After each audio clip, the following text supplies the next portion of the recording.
Hello, good evening and welcome to the program. You're watching Daily Politics on Trust TV.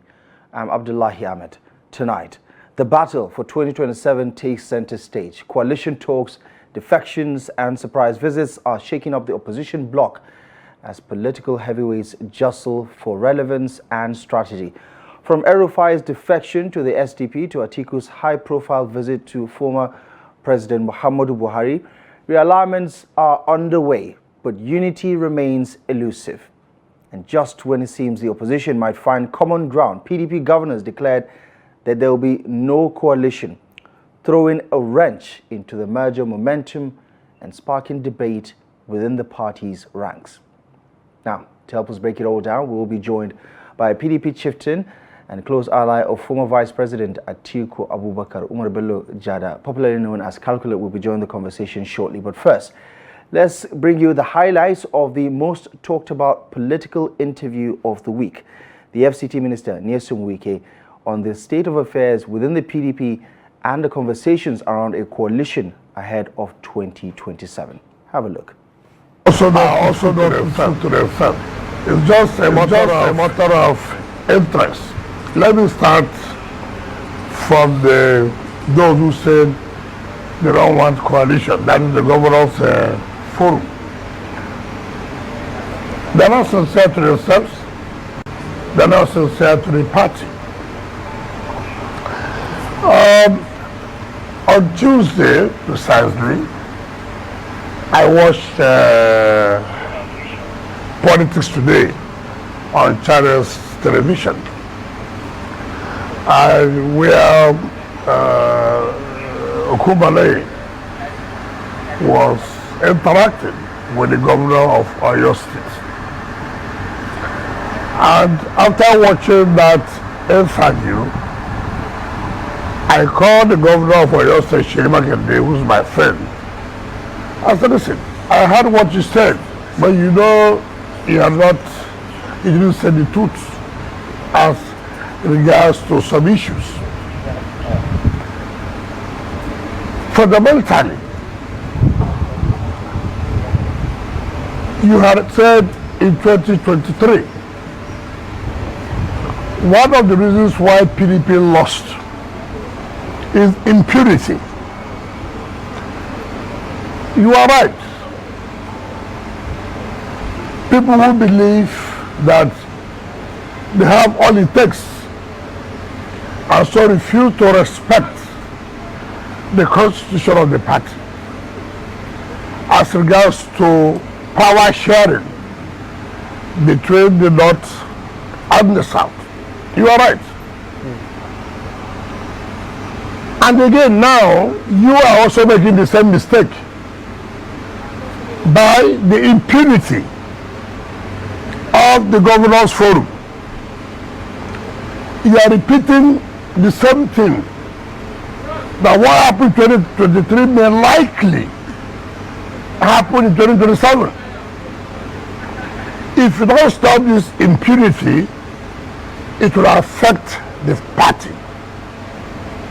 And how will it affect the party? Very clear. The governors forum is not an organ of the party. The governors forum is a pressure group that can put influence on the National Working Committee. You cannot take the functions of the National Working Committee and say because you are governor, you will now superintend. And this is what I've always told people, that look, he said, okay, what about when I was a governor? I agreed. I said because it happened yesterday does not mean that it will happen today. Or even if it happened yesterday, was it right? And in any case, there was never a time when I was a governor where governors came out to say, look, we have done this, we have done this, we have done that, even should be acting secretary of the party. Never has it happened.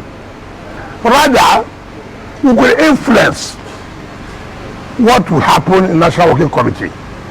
And that is why we are pressure group. Now, you you don't have the authority to say that somebody should be acting as national secretary when there's a national secretary who has not resigned. You cannot do that. You don't have power to say, we have formed the committee of zoning. It is not within your prerogative to form zoning committee. And these are things that people like us will challenge any day, anytime. And when that happens, people now say, oh, why are they every time making problem? Now, the issue is, who is the one setting, laying the foundation for crisis in the party? And I told people, look, the best way to go about this is you go on there, put your influence, get the results, and then you move on. But to come back openly to say, look, we, the Governors Forum, we have met with the organs of the party. We have met with National Working Committee. Who are you to say that a national secretary of a party that was elected, he was not appointed. Yes, it was zoned to a particular area, and he was elected by the delegates at the National Convention. And so if there's anybody that would remove the national secretary of the party, it is through the National Convention. Assuming though not conceding that it is zoned to South East. South East can still not bring somebody. They can only say, okay, when we go for National Convention, this is the person we are going to back. It's not by appointment, it's by election. And when you challenge all these people, say, oh, you are making problem. And I told him, this is where people are getting it wrong. And it will not work, whether anybody likes it or not. And this is the thing that you do. Another election is coming up. Who will be the one that will sign to INEC? INEC only recognizes the national chairman and the national secretary for correspondence. And tomorrow you now say, oh, PDP is in trouble, where people don't want peace. No. Now, that is on their own part. On the other part of those who are looking for is selfish interest, the likes of Atiku and all other people, which coalition with who? Why not come into the Paya party? Everybody wants to be president of the country. Nobody wants to say, look, let me build our party, so that at the end of the day, our party will be in a formidable position as an opposition party to take over power. You don't do that. Only what you want is, let me find a way how I will be the one. If that does not happen, to attempt all Israel, and you made the mistake yesterday, you want to repeat the mistake today, tomorrow you make the same mistake, and then you come out to say, we were rigged out. Who rigged you out? You have already rigged yourself about causing crisis. And this is what I've always said. But because people are not sincere to themselves, and people like me will not accept that. So the issue of coalition on these other people, they are not sincere. The issue of want to be alone, you're also not sincere, because you have not shown that you want to be alone. You have not shown the seriousness that you want cohesion in the party. All right, some very hot takes there from the Federal Capital Territory Minister, Nyesom Wike. Of course, giving his perspective on developing issues within the PDP and generally around politics as far as 2027 is concerned. Some of the takes there include how power will not return to the north except after 2031, of course, alluding to his understanding of power rotation and what he says is best for Nigeria. He did also give some very hot takes about the position of the PDP Governors Forum, who this week have, through a communique, put their weight behind the conversation on coalition with a resounding no. stating that the PDP will instead welcome others who want to partner with the party ahead of 2027. This also talks about developments in Rivers State, where he says, listen, as far as the state of emergency is concerned, that wasn't his ultimate game or goal. He was looking for an impeachment, an outright impeachment of Governor Sim Fubara. He also did have something to say, as you heard there, about the internal wranglings within the PDP concerning the position of the National Secretary of the PDP, which, by the way, the governors have thrown their weight behind Ude Okoye to be the acting National Secretary of the PDP, with Senator Anyanwu still poised to return to his position as the National Secretary. He did also take a jab at Peter Obi, who he says, has this huge following on social media, but that doesn't translate to elect votes on election day, saying that, of course, he doesn't see him winning the election. So before we get into the analysis, of course, we'd like to give you an opportunity every other Friday. Of course, we open the phone lines to get your views, to get your take on this conversation that refuses to go away. 2027 is some 1 year, 6 months away. But of course, you get the sense that the conversation around the elections for the next general cycle is still dominating the political conversation. So what are your thoughts about some of the things that the Federal Capital Territory Minister is saying? And what do you make of these conversations around the coalitions, what it means for Nigeria's growth and development? I'll juxtapose alongside the performance of the Tinubu administration, the administration that is going to the ballot to try to perhaps look for a second term in office. What does this mean for Nigeria? What does this mean for Nigerians? If you're a PDP member or supporter, we definitely welcome your contribution on this one. If we're just interested in political developments, we also would love to hear your take on this one. The numbers will be shown on your TV screen. And rules of engagement, do not forget to turn down the volume of your TV set, and of course, try as much as you can to keep your thoughts articulated and concise. Let's speak to our first caller then. Hello, good evening. Hello. Hello, good evening. Welcome to the program. Who is on the line? Yeah, this is Ibrahim Porto. Come again? Ibrahim Porto from Kebbi. Ibrahim from Kebbi. Yeah. Thank you for joining the conversation, Ibrahim. Please go ahead. All right. Honestly speaking, I want to say that the politicians, it's high time we should come together and do what is expected, because politics is not meant to personalize issue. Politics is meant to bring development and peace, development in the country, and all progress of life, in health, education, all of that. So this way of fighting one another, it's high time for them to come together. The country is on fire, and it's by when they are united together, they can be able to solve that problem and make it. But if they are fighting, opposing this one, that one, opposing this one, it will not help the matter. It is rather going to worsen the situation whereby the elected citizens will be at the free end all the time. So this is just my take on this. God bless Nigeria. Amen to that, Ibrahim. Thank you so much for joining the conversation. And I suppose, for the most part, especially people who are not necessarily partisan, they would say this whole divisive politics that has become the tradition in Nigeria is not necessarily moving the needle in the right direction for national development, national cohesion, and so on and so forth. And I suppose that's where Ibrahim is coming from. Let's speak to our next caller who just joined the conversation. Hello there. Good evening. Welcome to Daily Politics. Hello, good evening. Yeah, good evening, my brother, and how are you? Fine, thank you. Who is on the line and where are you calling from? Yeah, this is Thomas Akawa. Did you say Simon?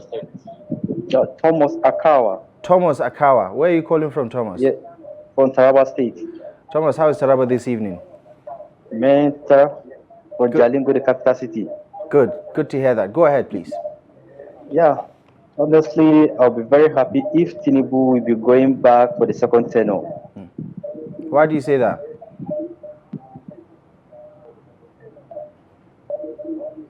Just like that, just like the way the man is working. Right. And what do you think about this conversation about coalition and the back and forth between the political stakeholders involved?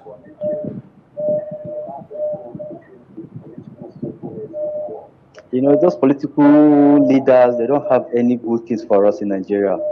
Every day this one will come, this godfatherlism, see the way Nigeria is now. So since Jagaban is there, please, let's continue with Jagaban. All right.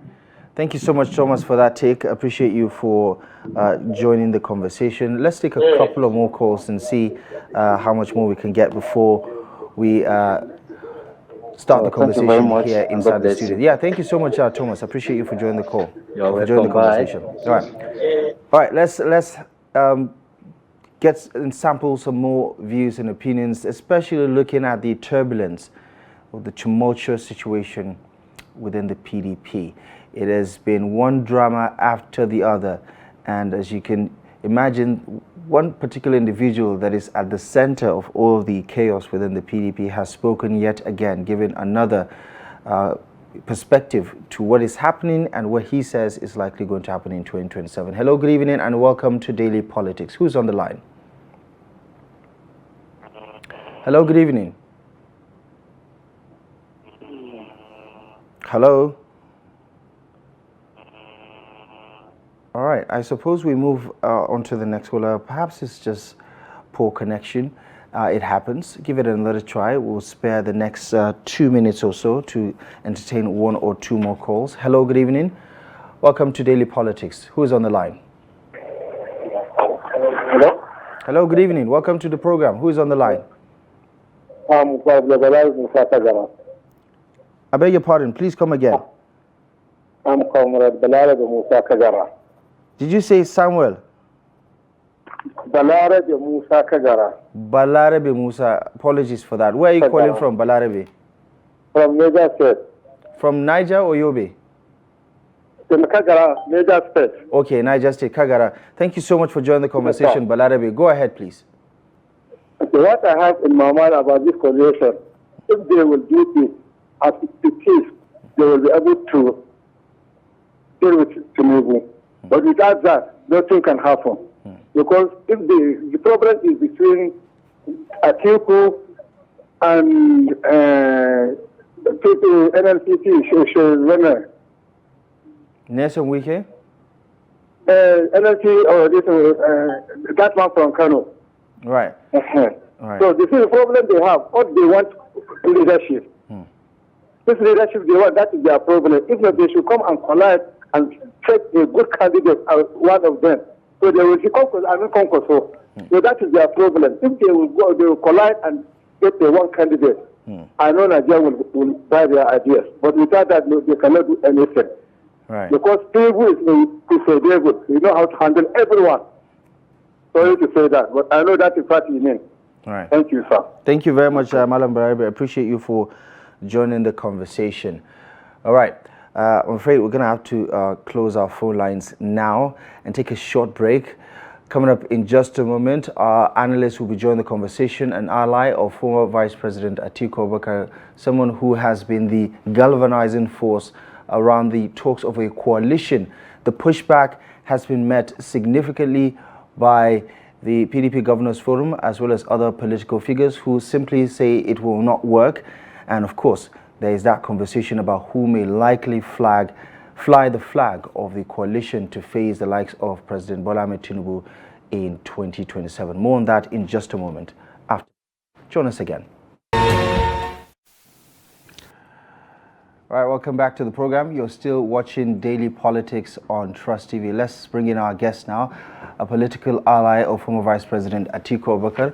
Umar Bello has joined the conversation. Is popularly known as Calculate, and we're happy to have him join us for this conversation. Thank you so much for joining us on Daily Politics. Right, first of all, I don't know if you took time to listen to what the FCT Minister had to say about the conversation around coalition, what is happening within the PDP, what he thinks of Atiku Abubakar's ambition to become president, and everything else that he had to say, basically saying it will not work. the chances are that Tinubu will return again in 2027. What do you make of what he had to say about the state of affairs? First of all, I normally doesn't take him serious, and I saw the interview. I started listening to it, but on stage I become bored, so I did not go to certain detail because I know where his end game is going to be. Naturally, he's somebody who want to believe he is the best. That is how he's made. You understand? And how do you arrive at a position whereby you contested an election with this gentleman and you lost fairly and squarely? You went ahead to refuse reconciliation. Every move that was made towards you for proper reconciliation rejected. You did not consider the survival of your party. You did not consider the benefit of your party being in central government. That is benefit that will go to the larger members of your political party, your state, your region, and the Nigeria at large. You do not consider all those things. You just consider yourself that why will he win against you? This is a fairly game. You play alone, you competed, you lost publicly, transparently. Instead for you to be humble enough to accept reality and go with the party, you went behind and fought the party. When the party lost, you take credit for being responsible for the party not winning the election. Same you remain in the party. When you now jump over to a government that is opposed to your party in everything, the manifesto, the meaning of their party is for the elites among them to establish themselves and their offspring on people for a longer period of time. In our own game, we are progressive. We are for people, for those people who has no godfathers, who may not be from a very big families. We are for the downtrodden people, trying to make everybody feel equal in Nigeria. So you refuse these people the benefit. You went and support the elites against people.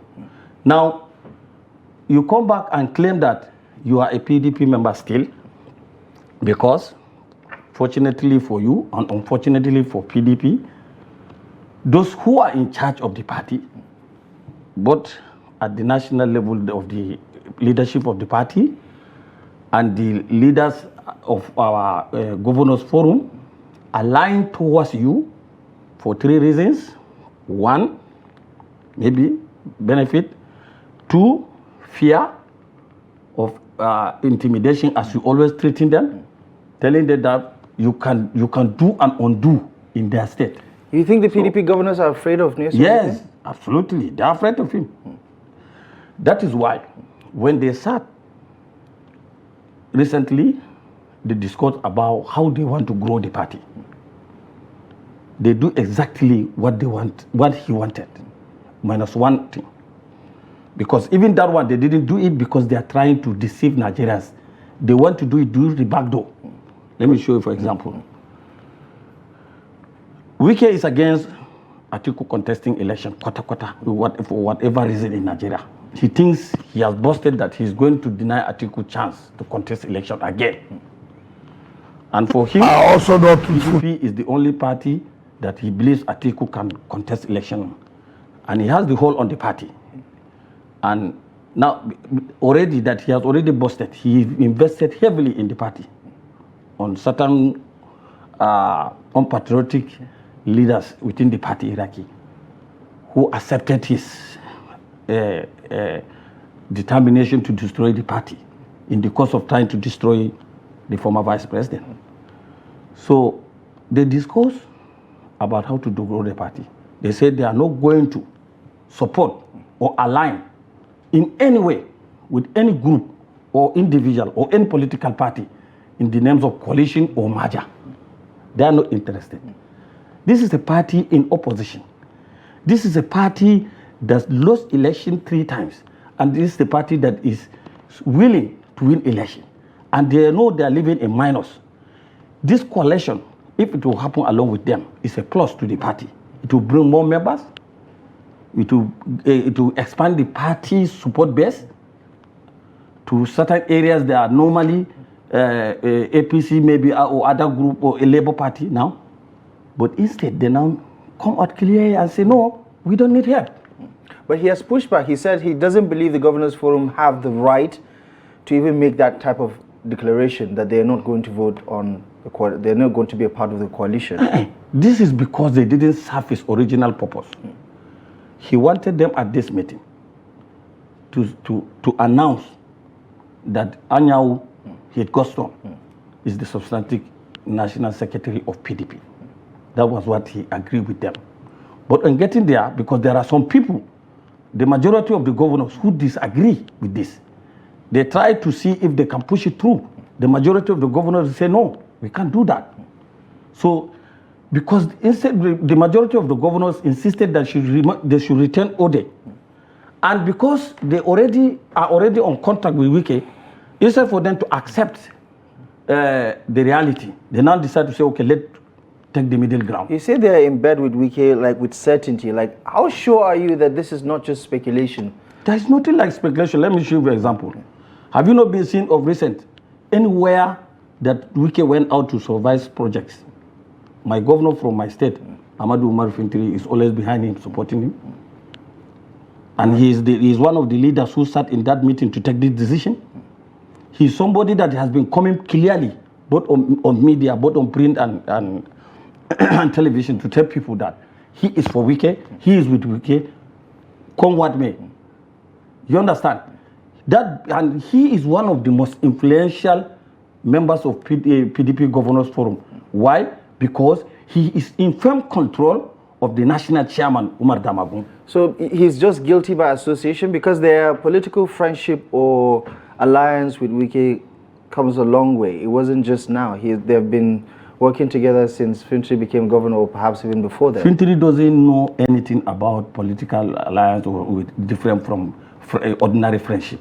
If Fintiri is somebody that will have believed so, he wouldn't have punished people he assumed supported Binani, even when they are in APC.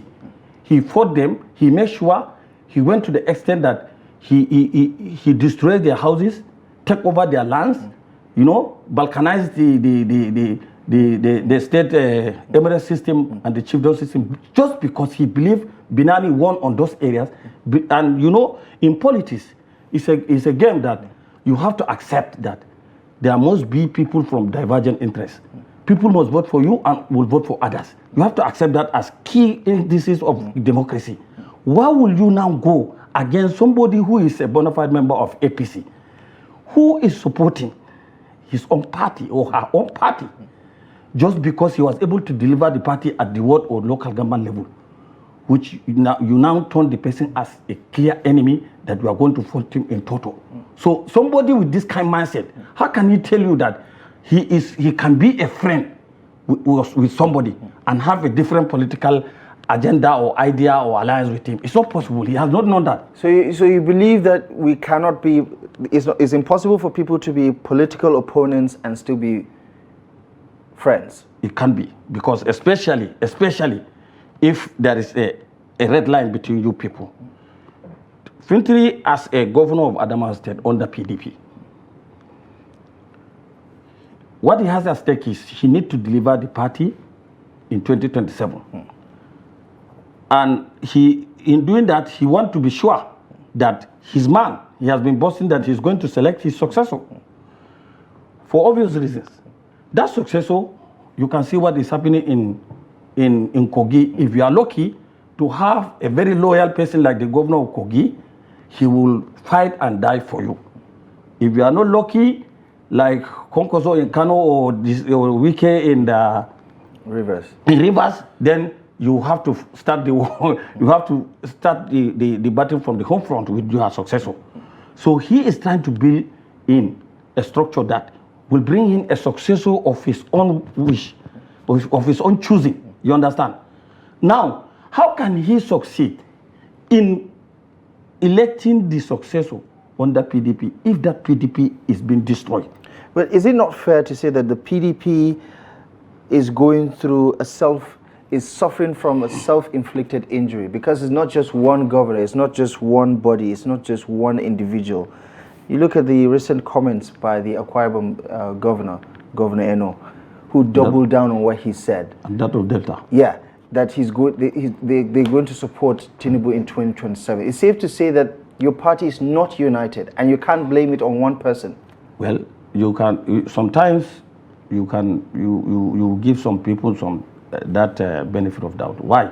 Because these two people, the Delta and Akwa Ibom, they are godfathers who they are still loyal to. We are former governors, and this present government use EFCC against them. They have been blackmailed, and those governors are part of the previous government. They have been blackmailed of stealing 700 billion and 600 billion of naira, and they may went ahead to be arresting some members of the previous government, which may include some present commissioners and maybe secretary of the government and other members of the government. For the fear of this intimidation, they are doing that to save time and to save their government. They are not really going to support Tinubu. Reason because they know the people of Akwa Ibom and Delta will never vote for Tinubu. Remember, Tinubu wife is from Delta State. Yet Tinubu lost in Delta. Obi come all the way from Anambra to win Delta, and Atiku came second. So, if Tinubu will have been loved by people of Delta, they will naturally love him because he's an in-law. He's like a son to them. A husband of your daughter is automatically your son.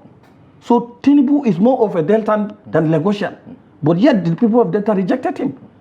So even if this governor is saying that I want to make sure Tinubu win, he cannot make it. He cannot succeed in doing that. He will end up losing the governorship seat by himself on the in 2077 because the same thing in Akwa Ibom. Despite the support base and the influence and the so much money that former governor of Akwa Ibom, who is now the Senate president, amassed, and the influence he has in the national politics and governance, he tried as much as possible to deliver Tinubu. He couldn't. He has to come to the Senate through the back door, he himself. So the same people of Akwa Ibom are still there, and the same people, if you go back tomorrow in 2027, along with Akwa Ibom and the governor, they will lose the national election, and the governor is going to lose his gubernatorial election. You're saying this support is superficial. It's superficial. It's not. It's inconsequential, and it will not have any bearing on election day. Inside them, I know this is that they didn't mean it. Even though they say they mean it. Yes, I know they didn't mean it. Right. Okay. Let's double down on the internal wranglings of the PDP. The whole national secretary quagmire, whether it's Senator Anyao or Ude Okoye. What is the way out here? Because clearly it looks like the party is unable to come to an agreement about the best step forward. Okay. The party should have stand by their word and did. Already there was a process when Anyao left to go and contest for governorship. The process has already been in place. They write the people of the Southeast to elect a replacement. They did. And for us, Ude's name. Ude going through process of selection and election from the zonal level to the national headquarters. And he was approved and accepted as elected. There was no issue. Was he not just acting in acting capacity? No, not in acting capacity. Because you have to, when they say present somebody to replace the person that already resigned, so that you will now live out, his own time. You understand? Because the Southeast was zoned, the national secretary of the PDP was zoned to the Southeast. So if Anyao left, the place cannot be empty. And he's a key figure in the administration of the party. So they need a substantive national secretary to keep on signing valid documents for communication with ANEC. But doesn't that signpost the main problem that the PDP is still dealing with? That idea of a tradition of impunity, that even the constitution of the PDP does not allow for what you're saying exactly, that if there are stipulations of how one can lose his seat as a member of the National Working Committee. Okay. And going to be a part of an election is not one of those things. He has to either resign or perhaps die for someone then to replace him. As far as PDP is concerned, and not only PDP, all the political parties. For example, if you now say that Anyao cannot resign, or he will still remain as National Secretary of PDP while serving as candidate or as a governor in his own state. Tell me, how can somebody who is already a participant in a particular election sign document that is going to present him as a candidate to INEC?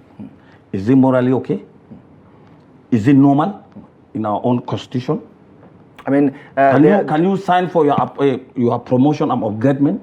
Yeah, there are several examples that, one PDP chieftain used. Say the governor of Taraba State, before he became governor, was the chairman of the party, and he only resigned after he won the election, right? And there are several examples of people still going back to their position after losing an election, or only resigning when they win the election. So there's nothing unusual about Senator Anyao's situation. Okay, you are comparing two different things.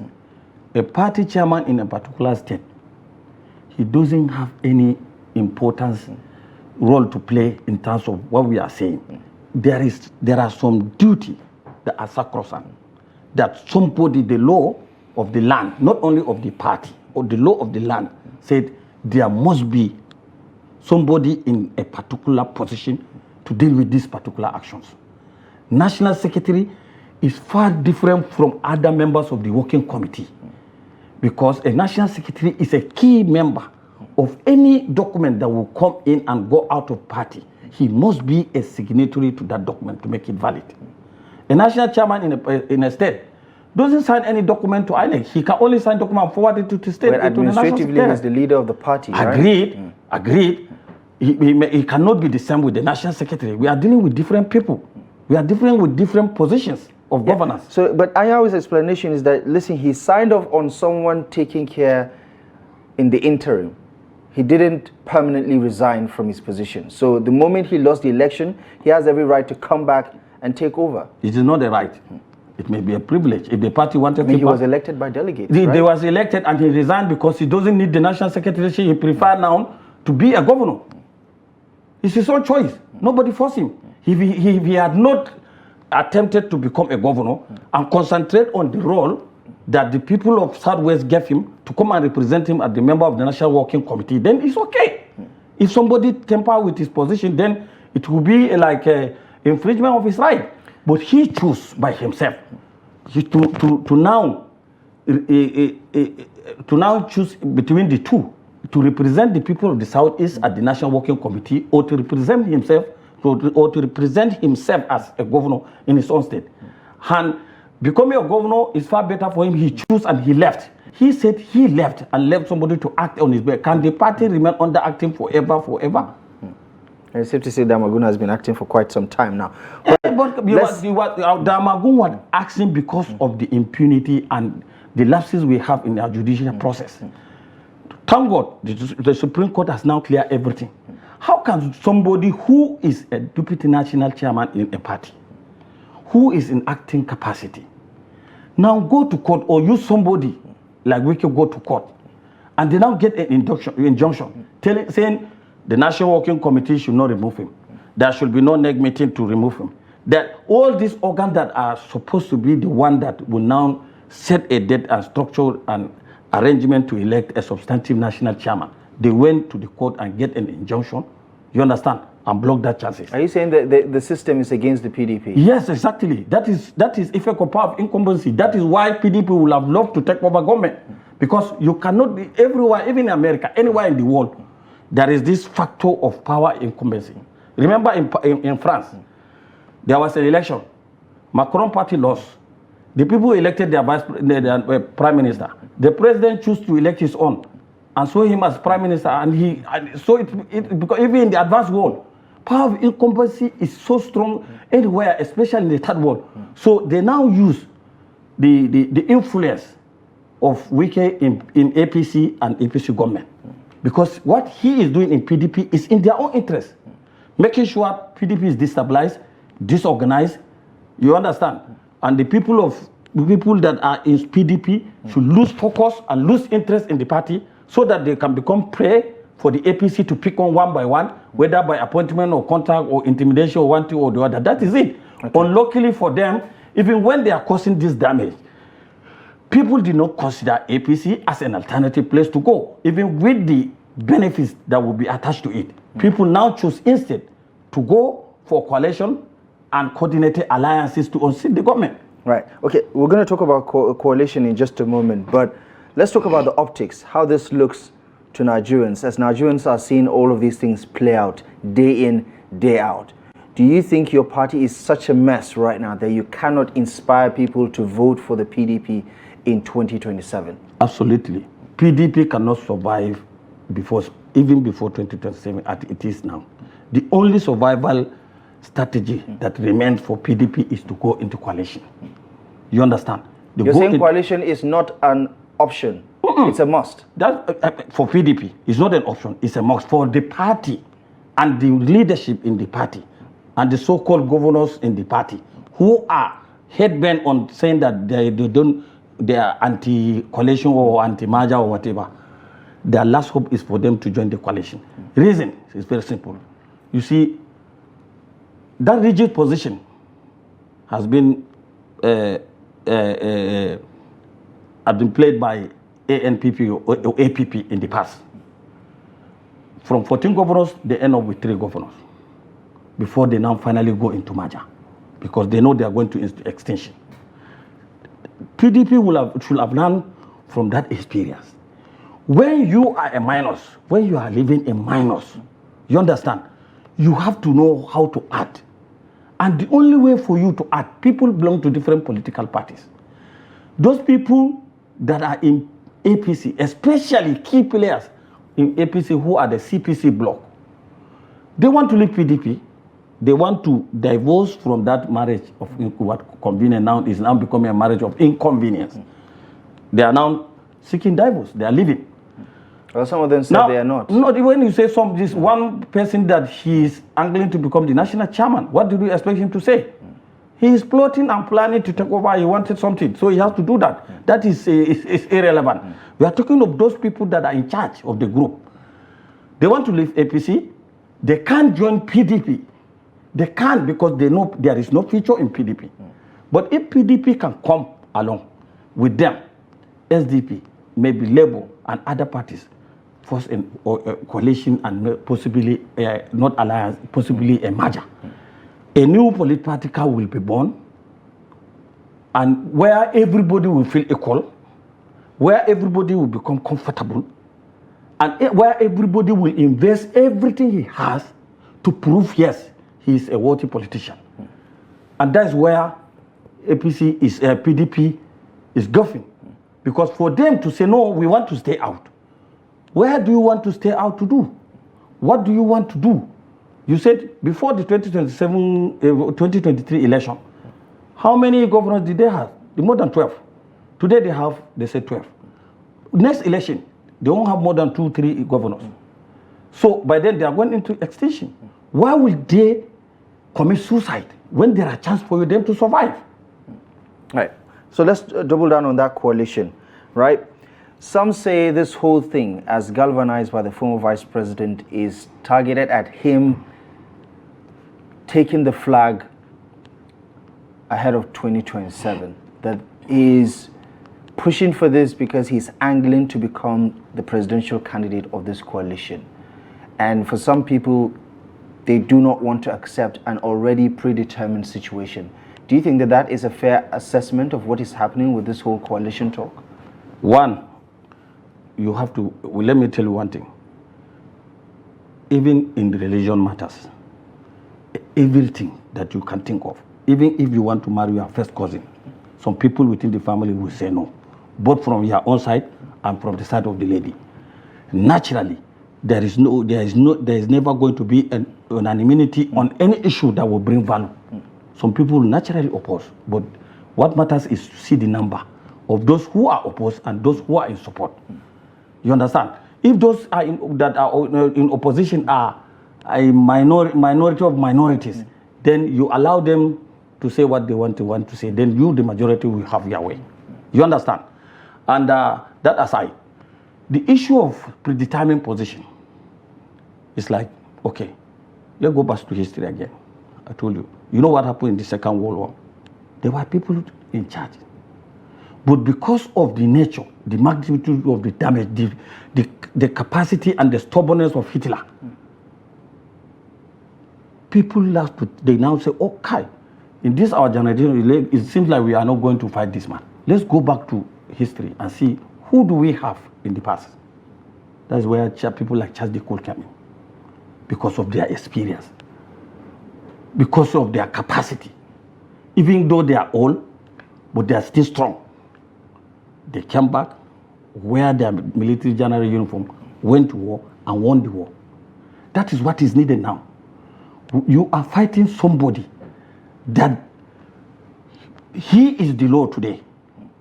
He doesn't operate according to the law. It's the law that must operate according to what he wants. Just so we're clear, you're not comparing Tinubu and Hitler, are you? I'm not comparing them. Okay. Hitler is a clear dictator. He was never elected. He used arms to take over countries. Tinubu is not using arms against anybody. He is not a official dictator, right, but he's an elected government. What I'm saying is somebody that the rule can be bent to serve his purpose. Because you can see so many things that is happening. The whole world will say it's illegal. It's not in the constitution, but they will still do it. You can see what is happening in Rivers State. The NBA, they say it's illegal. I have never seen a time where both the Yoruba lawyers who have Yoruba mindset that are supporting Tinubu under whatever circumstance, both the Igbos, both the Hausa lawyers, those people that know what the law says, both the old and the new, they came out, including his friend, I forget his name, Femi Falana. They said they searched from the beginning of our constitution as amended to the end. There is nothing like that in the law. It's not illegal, it's not legal, it's not acceptable by our law. You can see the extent of the damage is done to the democracy. After he made the proclamation, the National Assembly, by law, when they say 2/3, you have to be transparent. You have to make the wall. Don't look at Nigerians that you think you can subjugate. No, look at the image of Nigeria, because this thing is going to is shown live, and people all over the world are watching and waiting to see. They saw, instead of people to go on head count to confirm members seated, see who voted for, who voted against, or who abstained. The record, as it used to be anywhere in the world, it was being done. They said they use the gavel and approve it. These are part of subsequent illegality that has been happening. From there, they announced a caretaker governor. He went there. He became a supremo. The Constitution of Nigeria, as reiterated by Supreme Court judgment after judgment, said under no circumstance that there will be a sole administrator or caretaker or whatever, under whatever names in local government administration. It has been clearly stated. What is happening in Rivers today? The soldierman went, announced, even when there is a court order, stopping him from doing that. You understand? He never cared about it. He went ahead, give a damn, and went ahead to announce the caretakers. They are working. Right. The Supreme Court said no money should go to Rivers State until when there is a approved budget by the State House of Assembly. The State House of Assembly are in suspension. They cannot approve any budget. The Supreme Court says unless there is a substantive elected members at the local government level, particularly Rivers State, no money should be given to the local government administration. What is happening today? The local government administrator got their money. The state administrator got his money. It's not legal. It's not acceptable. It's not democratic. But why? Because they are in charge. Okay. Just back to the conversation of the coalition, 2 questions, and hopefully if you can answer them in a minute, because that's all the time we have left. The coalition, once again, just to double down, Can it only work, in your view, if Atiku Abubakar is the candidate? And two, the relationship between the former vice president and the governor of Adamawa State, who's responsible for the fallout? And what would it mean for Adamawa State going forward? Because this whole Saburat affair that the former vice president has been chanting over the past couple of weeks is suggestive that their relationship with the governor has serious problems. Your response to these two questions? So first, the former vice president Waziri Adama is a mortal. He lives today, he may not be tomorrow. So saying for certain he's going to be a candidate is against the will of God.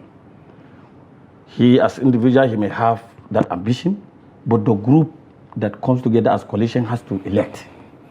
If they elect somebody instead of him, he said it by himself, he is going to support. He even mentioned that he's not even sure that finally he may even contest, but he's determined to form that coalition to provide a viable political structure that will take over government and change the mess in the country. So that already has been cleared.